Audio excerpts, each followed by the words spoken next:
मनेकर आम पाखे गोटे कपर क्लोराइड यौगिकटी अच्छी एवं तुमे चाहूच जे ये कपर क्लोराइड यौगिक कपर टी पृथक करने तेबे यौगिक कपर टी पृथक केमती करवा ना आम यही यौगिक सहित एक अधिक प्रतिक्रियाशील विशिष्ट धातु सहित प्रतिक्रिया कराइबा।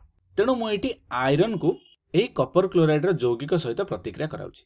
तेबे तुम मन प्रश्न आसुथबो जे आयरन टी कहीं कपर ठू अधिक प्रतिक्रियाशील विशिष्ट धातु। सेथिपई वैज्ञानिक माने भिन्न भिन्न परीक्षा करी एक तालिका प्रस्तुत करछन्ति जहाकु आमे धातु मानकर सक्रियता अनुक्रमर तालिका बोली कहिथांती। एही तालिका अनुसार धातु मानकु आमे सक्रियतार अनुक्रम सजाड़ी रखिछन्ति। जेमिति कि एही तालिका रे ऊपर थिबा धातु गुड़िक अधिक प्रतिक्रियाशील विशिष्ट धातु होइतिला बेले तळे थिबा धातु गुड़िक कम प्रतिक्रियाशील विशिष्ट धातु होइतांती। जदि मु कहबी मु ऊपर तळ आडकु गति करूची तेबे धातु मानकर प्रतिक्रियाशीलता कमी कमी जाउची। ठीक अछि। तेबे आमे एही भिडियो रे किपरि भाबे आमे धातु मानकु सेमानकर सक्रियता अनुक्रम रे तालिकाभुक्त कले से विषय रे आलोचना करिबा एवं ता सहित सबुठु जरूरी कथा आमे एही तालिकाटी को मने रखिबा किपरि से विषय एक ट्रिक जानिबा। ठीक अछि। तेबे याको बुझिबा पई आमे एक उदाहरण को लक्ष्य करिबा। कोन ना मु जते बेले गोटे कपर सल्फेट रो यौगिक रे एक आयरन रो धातु सहित प्रतिक्रिया कराउची। एठी मने रख कपर सल्फेट रो जो यौगिकटी आमे नेइचंती या जल सहित आमे एक द्रवण बनैकी रखचंती। सेथिरे जते आमे आयरन रो धातु को पकाउचंती आमे कोन लक्ष्य करचंती ना एथिरे किछि आयरन सल्फेट रो यौगिक सृष्टि हेबा सहित कपर रो एक विशुद्ध धातु हमकु मिलुछि। तेबे एठी आमे कोन लक्ष्य कले ना ही प्रतिक्रिया रे आयरन कपर को विस्थापन करी सल्फेट आयन सहित एक नूतन यौगिक सृष्टि कला एवं कपर विस्थापित होई एक विशुद्ध धातु रे परिणत होइगला। पुनश्च मु जदि कपर रो धातुटी को जल रे द्रवणीय आयरन सल्फेट सहित प्रतिक्रिया करूची मु सेतेबेले लक्ष्य करूची एठारे कोनोसी भी प्रतिक्रिया हेउ नाही बा एठारे कोनोसी नूतन उत्पादक सृष्टि हेइ पारु नाही। ताहेले आमे एठी कोन जानले ना आयरन टी निश्चित भाव में कपर ठारू अधिक प्रतिक्रियाशील तेणु यह कपर को विस्थापन करी नूतन यौगिक सृष्टि कला एवं कपर जेहेतु कम प्रतिक्रियाशील विशिष्ट धातु ताहा आयरन सल्फेट यौगिक आयरन को विस्थापन करि पारला नाही। तेबे आमे जदि आयरन और कपर मध्य तुलना करिबा आमे देखिबा जे आयरन टी कपर अपेक्षा अधिक प्रतिक्रियाशील विशिष्ट धातु। ठीक अछि। तेबे चलो आमे आउ टिके भलसे बुझिया पई आउ एक उदाहरण को लक्ष्य करिबा। जेपरि कि जल रे द्रवणीय कपर सल्फेट रो द्रवण रे जेतेबेले मु किछि जिंक रो धातु को पकाउछि मु सेतेबेले कोन लक्ष्य करूछि ना एठारे जिंक कपर सल्फेट रु कपर को विस्थापन करी जिंक सल्फेट रो एक नूतन यौगिक सृष्टि करूछि एवं हमकु विशुद्ध कपर रो एक धातु मिलुछि। तेबे आमे ए रिएक्शन रे कहि परिबा जिंक कपर अपेक्षा अधिक प्रतिक्रियाशील विशिष्ट धातु। ठीक अछि। तले एमिति भिन्न भिन्न परीक्षा करी आमे जानिले जे धातु मानक मध्य रे किछि धातु अधिक प्रतिक्रियाशील होइथांती एवं किछि धातु कम प्रतिक्रियाशील विशिष्ट धातु होइथांती। तेणु सेथि पई मु पूर्वरु जहा कहिथिली वैज्ञानिक माने भिन्न भिन्न परीक्षा करी धातु गुडी को सेमानकर सक्रियता अनुक्रम रे सजाडी एमिति रखिचंती जे हमें जानि परिबा जे केउ धातुटी अधिक प्रतिक्रियाशील एवं केउ धातुटी कम प्रतिक्रियाशील विशिष्ट धातु अटे। तेबे एही सक्रियता अनुक्रम रे थिबा धातु गुडी को हमें केमिति व्यवहार करिबा बा एमानक द्वारा रिएक्शन को बा प्रतिक्रिया को हमें केमिति लेखिबा सेथि पई हमें आउ किछि उदाहरण को लक्ष्य करिबा। कोन ना एठी लक्ष्य कर जेते बेले मु हाइड्रोजन को मैग्नीशियम क्लोराइड रा लवण सहित प्रतिक्रिया कराउछि सेते बेले मु एठी लक्ष्य करूछि जे आमे देखिबा एतरे कोनोसी प्रकार उत्पादक सृष्टि हो नांती। काहेकि ना आमे जदि सक्रियता अनुक्रम रे थिबा धातु गुडी को लक्ष्य करिबा तेबे आमे देखिबा जे हाइड्रोजन एठी अछि एवं मैग्नीशियम एठी अछि। तो आमे कोन कहि परिबा जे मैग्नीशियम टी हाइड्रोजन अपेक्षा अधिक प्रतिक्रियाशील विशिष्ट धातु। तेबे जदि हाइड्रोजन कम प्रतिक्रियाशील तेबे एहा मैग्नीशियम क्लोराइड रो द्रवण रु मैग्नीशियम को तो विस्थापन करि परिबो नाही। तेबे एठारे कोनोसी प्रकार उत्पादक सृष्टि हेबो नाही बा आमे एमति कहि परिबा जे एही प्रकार प्रतिक्रिया हेबो नाही। पुनश्च एही उदाहरण को लक्ष्य कर एठारे मोटे कपर क्लोराइड रो द्रवण को आयरन सहित प्रतिक्रिया कराउछि।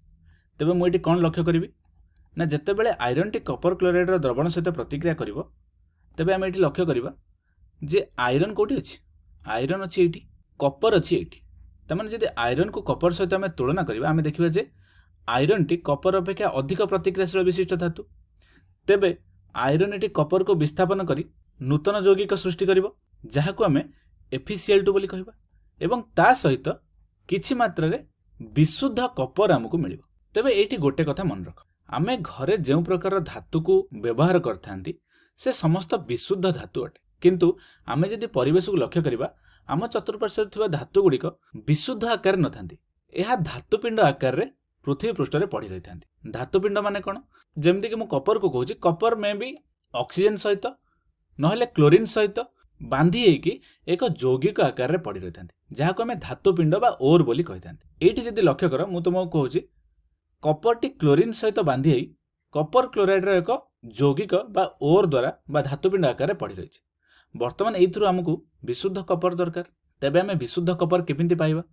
तो आमे कोन करिबा, एई प्रतिक्रियाशीलतार अनुक्रम रे थिबा धातु गुडी को लक्ष्य करी आमे देखिबा जे कपर अपेक्षा केउंठी अधिक प्रतिक्रियाशील विशिष्ट धातु, तो सेही धातुटी को आमे एई द्रवण सहित प्रतिक्रिया कराय नबा।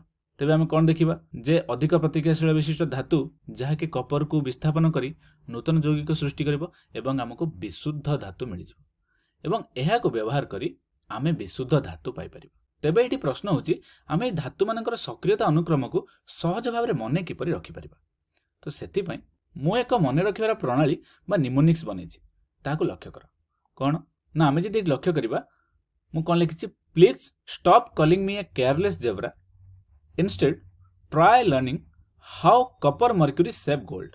तो एही निमोनिक को बा मने रखिबार प्रणाली को मु केयरलेस जेब्रा ट्रिक बोली कहिता। कोन आमे देखछन्ती ना, प्लीज रो फर्स्ट लेटर होछि पी, पोटेशियम रो फर्स्ट लेटर मध्य पी, स्टॉप रो फर्स्ट लेटर होछि एस एवं ठीक सही परि सोडियम रो मध्य फर्स्ट लेटर एस। कॉलिंग रो फर्स्ट लेटर आमे कोन देखछन्ती, फर्स्ट तीनटा लेटर होछि कैल, कैल्शियम रो भी फर्स्ट तीनटा लेटर होछि कैल, मैग्नीशियम रो फर्स्ट लेटर होछि एम, मी रो फर्स्ट लेटर होछि एम। ठीक सही परि मु सब गुडी को एमिति फर्स्ट लेटर किबा फर्स्ट सेकंड थर्ड एमति किछि लेटर रो द्वारा मने रखिया पे एक निमोनिक बनेछि। तुमे चाहिले एही ट्रिक को यूज करिकि मध्य सक्रियता अनुक्रम रे थिबा धातु गुडी को मने रखि परिबो। किंतु तुमे जदि एही सक्रियता अनुक्रम रे थिबा धातु गुडी को लक्ष्य करिवो जे मु जेमति लिखिछि, होई पारे कि तुम बही रे एमिति किछि लेखा हे नथाय, जेमिति कि मु एठी कार्बन को लिखिछि, तुम बही रे किंतु कार्बन नाही, तो तुमे काहे के मन रखिबो ना, कार्बन को मध्य आमे बहुत गुडी प्रतिक्रिया रे व्यवहार करथांती। तो सेति पई मु एठी कार्बन को व्यवहार करछि, जेमति कि हमर परवर्ती समय जेतेबेले कार्बन विषय अधिका पढ़िबा सेतेबेले हमको किछि असुविधा न होय। तुमे चाहिले कार्बन को मने मध्य रखि न पारिबो, किछि असुविधा नाही। तेबे एहा को मन रखिया पई मु कोन ट्रिक कहली ताहाको हमें आउ थरे पढ़ि देबा। कोन ना, please stop calling me a careless zebra, instead try learning how copper mercury saves gold. ठीक अछि। तेबे ए वीडियो रे हमें कोन पढ़ले ना, जेतेबेले गोटे धातु मानेकर ए गोटे धातु एवं बी सी गोटे धातव लवण ना, जेतेबेले गोटे धातु अन्य एक धातव लवण सहित प्रतिक्रिया करे तेबे अधिक प्रतिक्रियाशील विशिष्ट धातु धातव लवण रे थिबा कम प्रतिक्रियाशील विशिष्ट धातु को विस्थापन करी एक नूतन यौगिक सृष्टि करे, जहा फल रे कि हमको एक विशुद्ध धातु मिलता है। ठीक अछि। एवं आमे धातु गुडी को सक्रियता अनुक्रम रे सजाडी लेखिबा सिखिले एवं ताको किपरि भाबरे मने रखिबा से विषय रे मध्य जानिले। तेबे एहा को व्यवहार करी तुमे समस्त प्रकार रासायनिक प्रतिक्रिया करि परिबो।